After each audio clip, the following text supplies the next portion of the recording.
नाम उन्मेष डहरिया है। मैंने मछली पालन के फील्ड में 4 साल की पढ़ाई करी हुई है और पिछले 6 सालों से मछली पालन के फील्ड से जुड़ा हुआ हूँ। किसान भाइयों, अगर आपको मछली पालन के फील्ड में कोई भी दिक्कत आती है, चाहे वो तालाब का चुनाव से लेकर मछली को हार्वेस्टिंग के बीच में कोई भी समस्या आती है, आपका ऑस्कर फिशरीज की टीम आपको हमेशा सपोर्ट करने के लिए तैयार खड़ी है। आपको इस नंबर पर सीधे कॉल करना है, अपना नाम रजिस्टर करवानी है।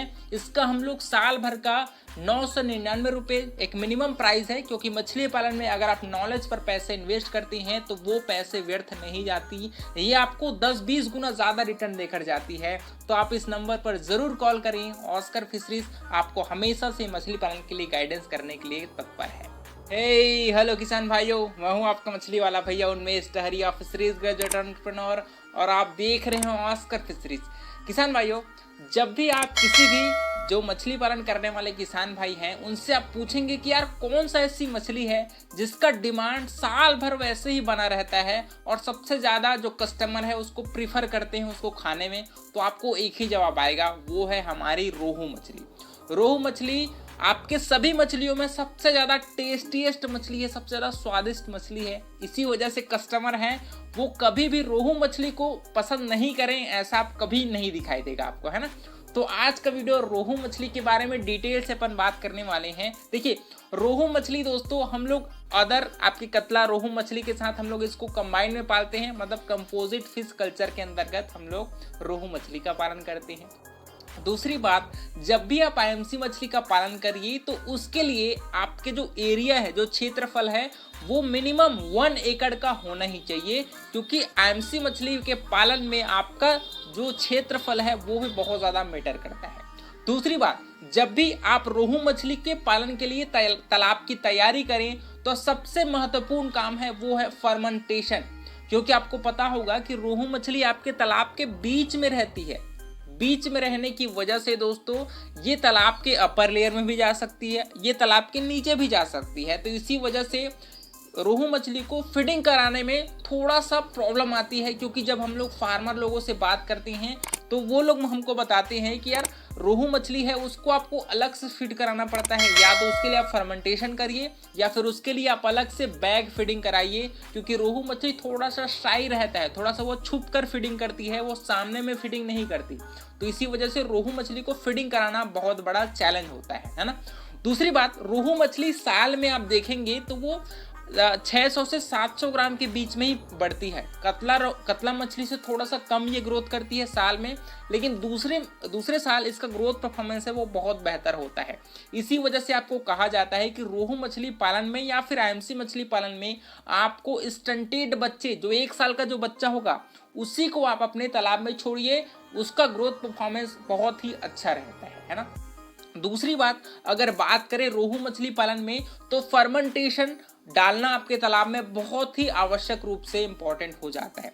तो फर्मेंटेशन करने के लिए सबसे पहले आपको तालाब की तैयारी के दौरान ही दोस्तों मिनिमम 1 टन गोबर पर एकड़ आपको फर्मेंटेट करना है। गोबर के साथ आपको पता होगा कि सिंगल सुपर फास्फेट डालना है कम से कम, उसमें 10 किलो यूरिया डालना है 15 किलो, और उसमें कम से कम 5 किलो उसमें मोलासेस डाल दीजिए, और उसमें 250 ग्राम आप उसमें जो ईस्ट आता है या फिर जो प्रोबायोटिक आता है ना, उसको भी आप उस मिक्सर में ऐड कर दीजिए। उसको 3 दिनों तक सड़ाइए।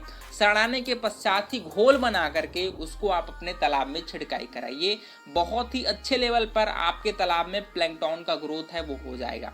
प्लैंकटन की ग्रोथ होने के पश्चात ही आप रोहू मछली के बच्चे हैं वो तालाब में छोड़िए। दूसरा सवाल ये आता है कि रोहू मछली को क्या हम लोग ऐसे सिंगल स्पीसीज में पालन करना चाहिए कि दूसरे मछलियों के साथ इसको पालन करना चाहिए, यह भी एक अच्छा सवाल है। लेकिन मैं आपको सलाह दूंगा कि रोहू मछली को हमेशा आप दूसरे आईएमसी मछली के साथ ही पालिए। इसका मेन कारण मैं आपको बताता हूं, क्योंकि रोहू मछली आपके तालाब के एक निश्चित क्षेत्र में ही रहती है। इसी वजह से आपके तालाब के दूसरे क्षेत्रफल में अगर आप रोहू मछली का ही पालन करते हैं तो वहां पर जगह है वो खाली हो जाएगा। तो इसी वजह से आपको तालाब को पूरी तरीके से अलग अलग लेयर के मल्टी लेयर मछलियों को तालाब में छोड़ना चाहिए, ताकि आपके तालाब के पूरा प्रॉपर यूटिलाइजेशन हो पाए, है ना। दूसरी बात, दूसरे मछलियों के साथ पालन करने में ये मछली थोड़ा सा कॉम्पेटेबल होती है, ये एक्टिव रहती है ना। तो आपको मैं सलाह दूंगा कि उसको दूसरे मछलियों के साथ ही आप रोहू मछली का पालन करिए। दूसरी बात, अगर आपने तालाब भी तैयार कर लिया तो इंपॉर्टेंट बात आता है कि यार रोहू मछली को कितने तालाब में डाला जाए।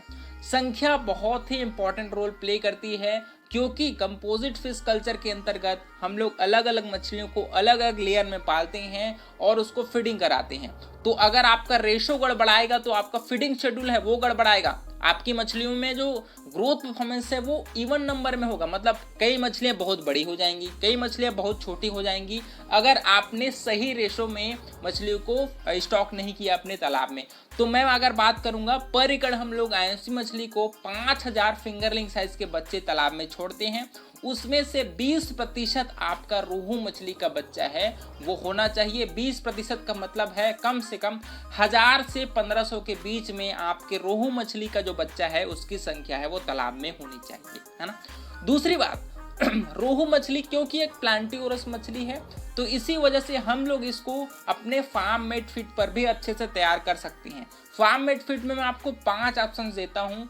सबसे पहले आपकी सरसों की खली हो गया, दूसरा आपका बादाम की खली हो गया, तीसरा आपका जो आपकी सोयाबीन की खली आती है वो बहुत बढ़िया होता है, सोयाबीन की खली बहुत ही अच्छा होता है, साथ ही साथ राइस डस्ट, उसके साथ आप राइस पॉलिश। ये 5 ऑप्शंस में से आप कोई भी 2 इंग्रेडिएंट्स को चुनिए।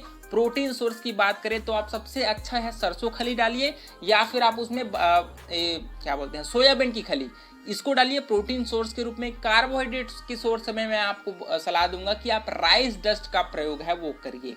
साथ ही साथ आपको थोड़ी मात्रा में मिनरल मिक्सचर डालनी है ना, ताकि उनका जो सप्लीमेंट्री फीड है वो अच्छे से तैयार हो जाए। और थोड़ी मात्रा में आप नमक का भी प्रयोग कर सकते हैं, पर एकड़ 10 ग्राम नमक भी डाल दीजिए। कम से कम हफ्ते में 3 दिन आप नमक भी खिलाएंगे तो मछली का भूख है वो बना रहता है। तो रोहू मछली को फीडिंग कराना बहुत ही आसान है। आपको बैग फीडिंग को ज़्यादा प्रीफर करना है, ना कि ब्रॉडकास्टिंग को, क्योंकि रोहू मछली को दोस्तों थोड़ा सा शांत वातावरण में फीडिंग करना अच्छा लगता है। वो दूसरे मछलियों की तरह एकदम भागा दौड़ी नहीं करते, उनको प्रॉपर एक जगह फीड चाहिए, आराम से वो फीडिंग करती हैं। थोड़ा सा झिझक उनको रहता है फीडिंग के दौरान, तो आपको उसको समझना है। और थोड़ा सा कम से कम बैग फीडिंग है वो रोहू मछली के लिए आपको ज़रूर कराना है। तो इस प्रकार से आप साल में अगर आपने फिंगर रिंग साइज के बच्चे डाले हैं तो 600 से 700 ग्राम तक आप रोहू मछली का ग्रोथ आपको मिल जाएगा। स्टंटेड बच्चे डाले होंगे तो आपको 900 ग्राम तक आप एक साल में रोहू मछली का ग्रोथ है वो ले सकते हैं। ये मछली साल भर इसका डिमांड रहता है, तो इस वजह से आपको इसको बेचने में कोई प्रॉब्लम नहीं आने वाली। आसानी से आपको 150 रुपये तक 1 किलो साइज के रोहू मछली का प्राइस है वो आपको मिल जाता है। तो किसान भाइयों, इसके अलावा आप महीने में एक बार अपने तालाब में फर्मेंटेशन जरूर करिए, क्योंकि प्लैंकटन बेस्ड फार्मिंग में आप रोहू मछली का ग्रोथ है वो बहुत ही अच्छा होता है। तो इस प्रकार से मैंने सभी इंपॉर्टेंट पॉइंट को आपको समझा दिया है किसान भाइयों। इसके अलावा भी अगर आपके मन में कुछ सवाल होंगे उसको आप नीचे कमेंट करिए, आपको मछली वाला भैया आपको जरूर जवाब देगा। वीडियो को लाइक जरूर करिए, और ऑस्कर फिशरीज पर नए हैं तो चैनल को सब्सक्राइब करना बिल्कुल मत भूलिएगा। मिलते हैं अगले वीडियो में किसान भाइयों, तब तक के लिए बड़ों का सम्मान करिए, छोटों को प्यार करिए और खुद का ढेर सारा ख्याल रखिए। Thank you, thanks for watching.